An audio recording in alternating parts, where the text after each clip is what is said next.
Hi! This week's video won't be too long since there weren't too many things for sale, but I do see some interesting things coming in the near future. Anyways, without further ado,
WDA Bailu is a set inspired by the character from Honkai Star Rail.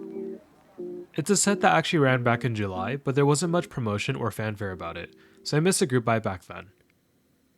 You can find the previous renders of the set on Geekhack though, but the colors are quite different, so I wouldn't use those pictures as a reference since the actual sets that you can find on Z Frontier are much more blue like the pictures on the Keeps for All product page. It's so blue that it kinda looks more similar to the Discord logo color rather than the deep purples that were originally featured.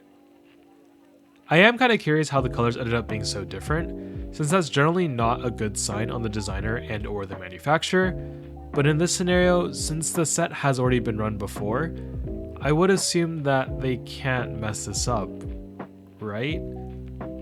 I haven't heard much at all about WDA sets, so I can't vouch for the quality, so if you do plan on joining, I would do some more research there just to see if there's anything out there. It seems like they have manufactured a few sets, but don't have much of a backlog or history that you will be able to reference. Overall, I'm kind of skeptical in this set. There's a lot of unknowns and some red flags that would make me hesitant to buy this set. However, if you are a mega fan of the character or the game, and you're okay with the risks, then by all means, feel free to spend your own money how you would like to spend it.